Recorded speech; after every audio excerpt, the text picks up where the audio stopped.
大家最近過得幾好嘛？如果有睇我上一條片嘅話呢，應該都知道我已經搬咗省啦。如果仲未睇嘅話呢，快啲 click 返去上一條片睇啦。今次呢條片呢，就係想同大家分享呢2025年我第二件好重要嘅人生大事。噔噔噔噔，我終於都攞到 PR 啦！收到封 email 嗰一刻真係超興奮啊！有機會嘅話呢，再同大家分享下成個過程啦。回歸返正題先，搬咗嚟島上面住，其中一樣要適應嘅呢，就係去買餸啦。島上嘅生活雖然悠閒又平靜，風景又靚，住咗喺一個小社區，人又少啲，出入呢自然就冇咁多人，又冇咁多車。成個環境嘅空間感啊，梗係比多倫多大好多啦。不過呢，要付出代價㗎。島上嘅消費呢，就比多倫多貴啲啦。一般去啲 grocery store 度買餸呢，物價都比多倫多貴啲。可能因為要計埋啲運費啩，所以呢，消費水平呢，就比多倫多高啲啦。不過換返嚟嘅呢，就係每一日嘅悠閒同平靜，所以呢都係值得嘅。同大家分享一下我平時買餸去邊度買啦。一般嘅話呢，我哋都會去 Costco 嘅。雖然呢，好多人都話 Costco 嘅份量好多，食唔晒，不過可能我哋兩個好大食啩，所以呢，無論係菜啦、生果定係肉呢，我哋都係會去 Costco 度買嘅。所以呢，我哋一早已經 upgrade 咗做黑卡㗎啦。島上呢就冇咩中超，所以呢，大多數我哋都係去西人超市買餸。Costco 呢就係我哋嘅好選擇啦。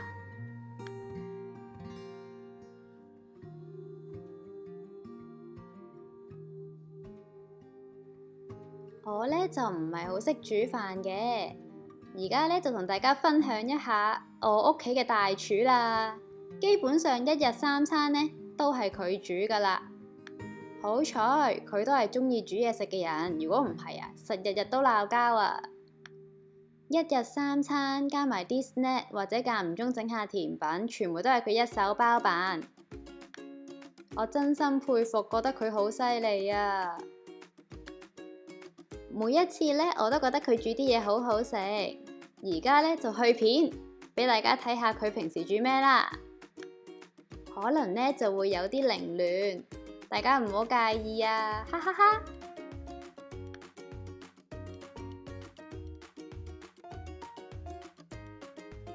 超級推介大家買呢一隻黑松露醬啊！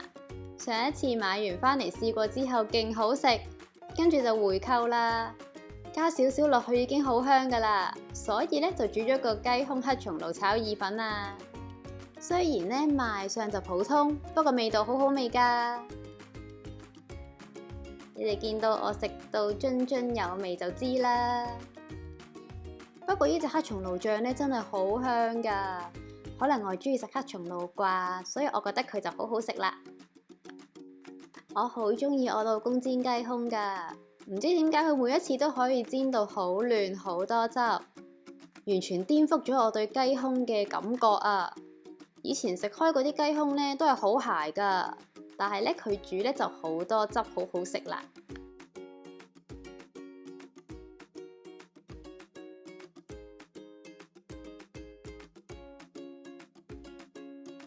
另一日呢，5點幾就起咗身啦。可能我係一個比較早起嘅人啦。而家呢，基本上我日日都係5、6點就起身嘅。所以天都未光啊！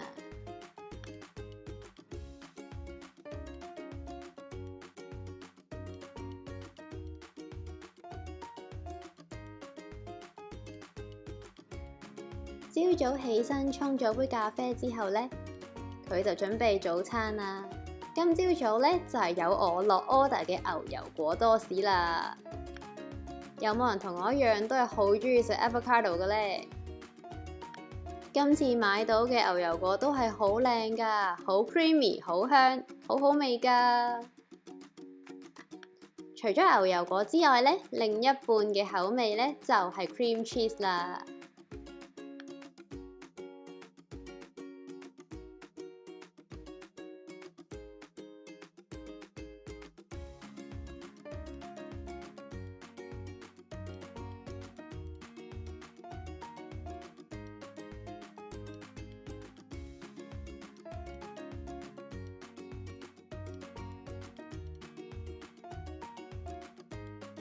平時除咗食飯同意粉之外呢，我哋都會買啲麵返嚟煮嘅。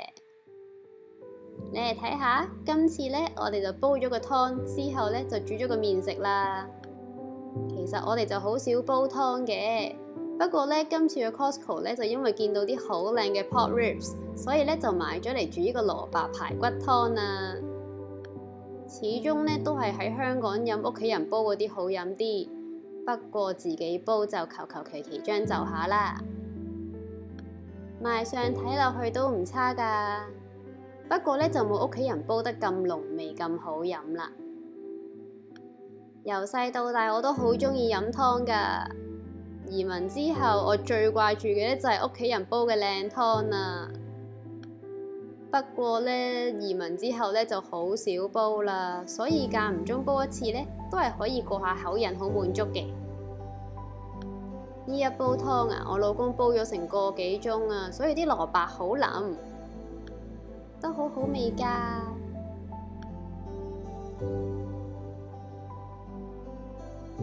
有陣時我都好想煲下啲唔同口味嘅湯，不過都唔知煲咩好。如果你哋有啲心水推介嘅，就留言話俾我知啦。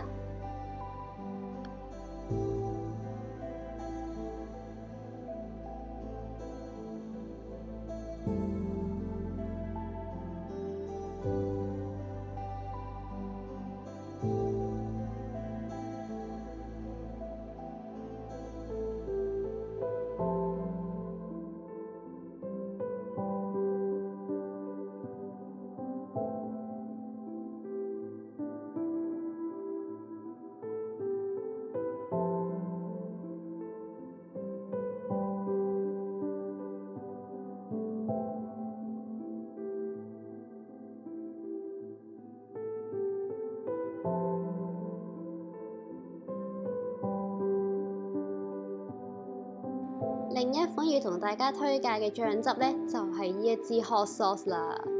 如果你同我一樣都係好鍾意食辣嘢嘅話呢，呢一支你一定要試啊！呢一隻嘅 hot sauce 呢，係加咗啲黑松露喺入邊㗎，次次食呢都覺得好濃黑松露味，好香好正㗎。辣味呢，佢就有3款選擇嘅，我就買咗黑色、白色同紅色3隻口味都有。紅色呢就係最辣嘅，如果你食得到辣，你一定要試啊！好少見到 hot sauce 呢會加黑松露㗎，如果你又鍾意食辣又鍾意黑松露嘅話呢，一定啱你口味。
重點同大家推介我最鍾意嘅意粉啊！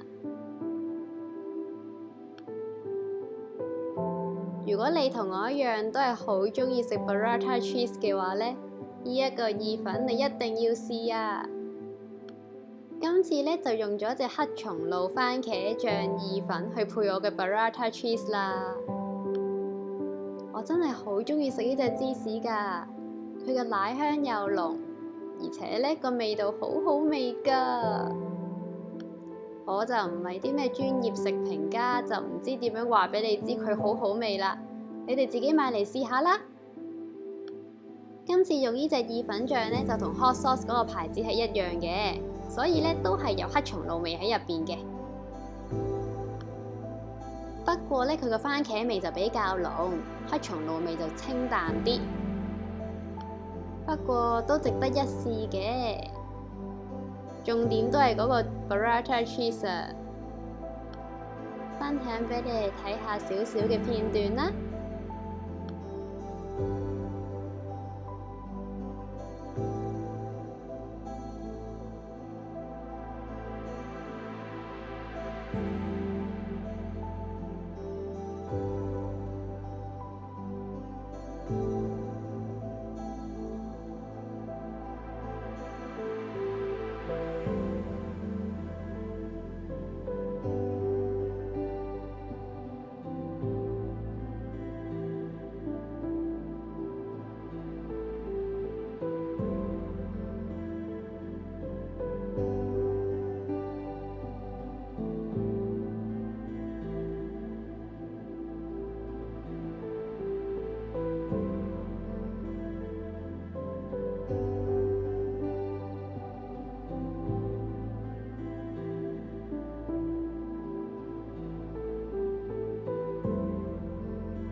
剪片剪到依度，我都好想食多次啊！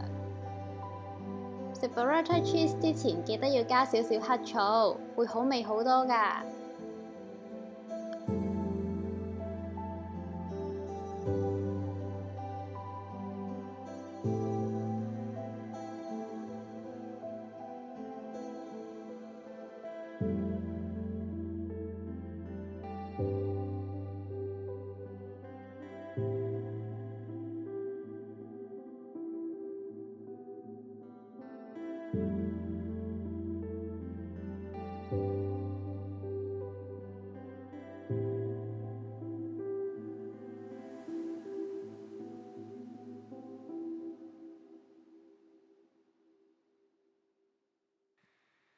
有一日嘅晚餐呢，我哋就整咗個咖喱飯。早排買咗啲日式咖喱磚，諗唔到點用，所以呢就攞咗去煮呢個日式咖喱配 pork ribs 啦。聽落去好似好古怪，但係呢又幾好食喎。煮法呢其實好簡單㗎咋，煎香咗啲豬排骨之後呢，加個醬落去就搞掂咯。都唔使3、4個字就可以開飯，煮多少少汁撈飯，好正㗎。除咗 pork ribs 同雞之外呢，我哋另一樣成日買嘅呢就係三文魚啦。好簡單咁煎香咗，已經好好味㗎啦。不過唔知點解呢，喺呢度呢好少揾到啲呢有皮嘅三文魚啊，好多時候都係去皮㗎。今次喺 Costco 呢，就俾我揀咗一塊呢有皮嘅三文魚食啦。我間唔中都會分享下我食嘅嘢上 Instagram 㗎，有興趣嘅話呢，就 follow 下我 Instagram 啦。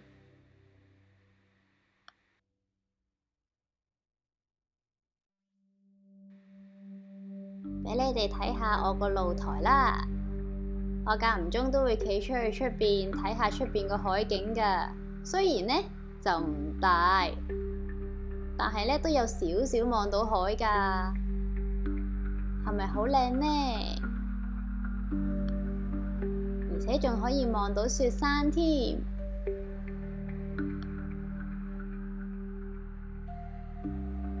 有陣時天氣好啲啊，我哋仲會出露台度食飯，聽住啲雀仔叫聲，吹住啲風，都幾舒服㗎。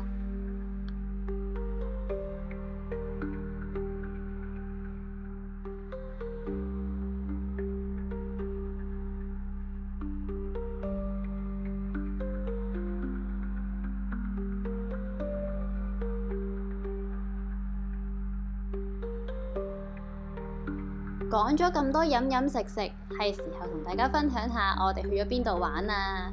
我哋屋企附近呢就有一個農場，好方便噶，仲係免費入場添。呢個農場呢，動物嘅種類就比較少，大部分呢都係羊同埋牛，而且呢仲有好多奶製品可以買添。我哋嗰日去嘅人都唔少噶，仲有好多人買咗好多 cheese 同埋牛奶返屋企，分享少少片段俾你哋睇下啦。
行完個農場之後呢，我哋就去咗附近嘅海邊度吹下海風啦。天氣好，有陽光，坐喺度都好舒服啊！望住個咁大嘅海，坐一陣啊，都有啲眼瞓添。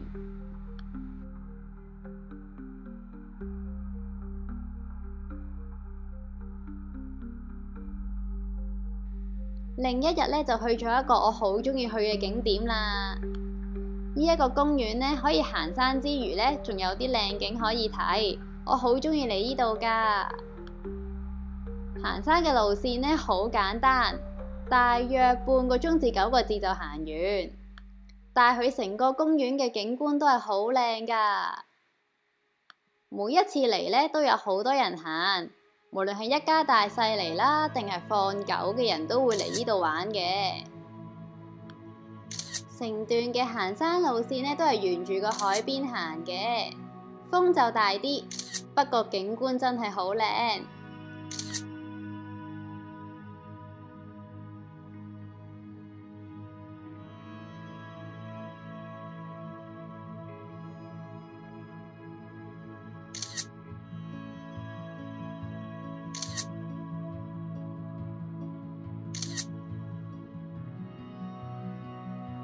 行完山之後呢，我哋就去食晚餐啦。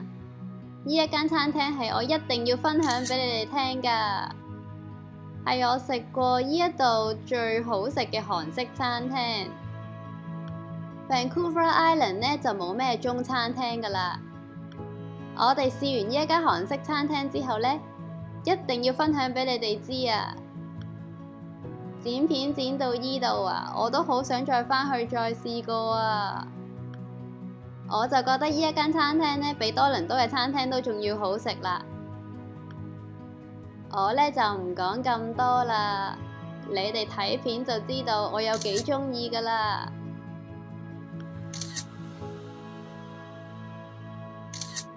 除咗味道之外啊，佢哋嘅賣相都好靚㗎。你哋見到我一邊食一邊點頭，就知道佢有幾好食啦。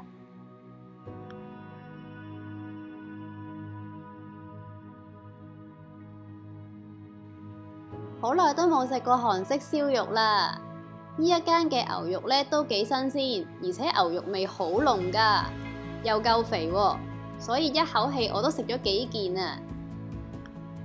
另一個賣點呢，一定係佢哋嘅韓式飯卷啊，每一個碟啊都係好大份㗎，一啖都食唔晒一嚿啊！我呢就嗌咗個鰻魚配呢個蟹肉，佢哋嘅蟹呢就唔係用蟹肉沙律或者蟹柳嘅，係用新鮮嘅蟹拆成肉去做成㗎。之後呢就嗌咗幾個小食，一定要推介俾大家試下呢個韓式餃子啊！有拳頭咁大個餃子㗎，而且佢哋嘅餡料仲好豐富添。呢間餐廳食物嘅選擇有好多，下次嚟啊一定要再試下其他嘢啊！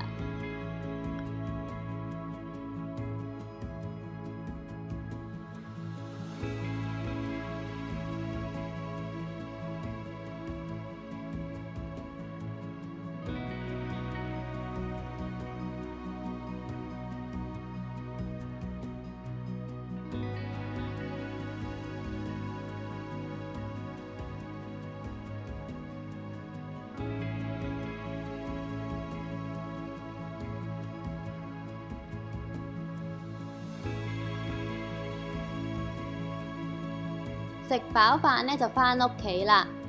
喺我哋屋企樓下泊好車之後呢，就去咗我哋屋企附近一個海邊，1分鐘唔使嘅路程就嚟到㗎啦。俾你哋睇下我哋屋企附近個靚景啦，仲可以見到雪山㗎，係咪好靚呢？我哋有陣時着對拖鞋就會落嚟呢度行㗎啦。睇到依度嘅話呢，其實我已經剪緊下一條片㗎啦。我哋下一條影片再見啦，拜拜。